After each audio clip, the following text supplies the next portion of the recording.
Hello, welcome to Cocoknits.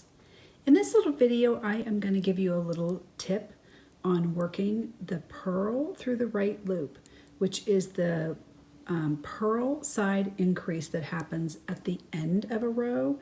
In the Cocoknits method, it usually happens one stitch before the marker on the wrong side row at the end of the row.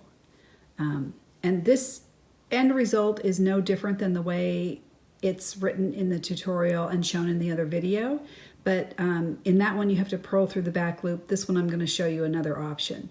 So in that purl through the right loop technique, what you want to do is come up through the head of the stitch that's sitting directly under the one on the needle. So you're just going to come up through that little purl head.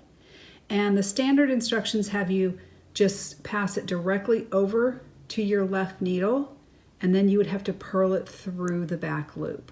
That is exactly the same thing as coming up through that little head, and as you place it onto your left needle, rather than sliding it directly across, you can take your left needle and place it into the front of that little stitch as you pass it over. And now you can just purl. Just purl it as if it were just a stitch, and purl the stitch next to it, and you're done. Let me back that up, and I'll do that again. I'll do it English style, or throwing this time. So again, what the instruction tells you to do is to come right up underneath and pick up that little, I call it the necklace of the stitch that's on the needle. And you're supposed to pass it directly over, but if instead, as you slip it over, you twist it on, so you put the left needle into the front of that, and now you can just purl it.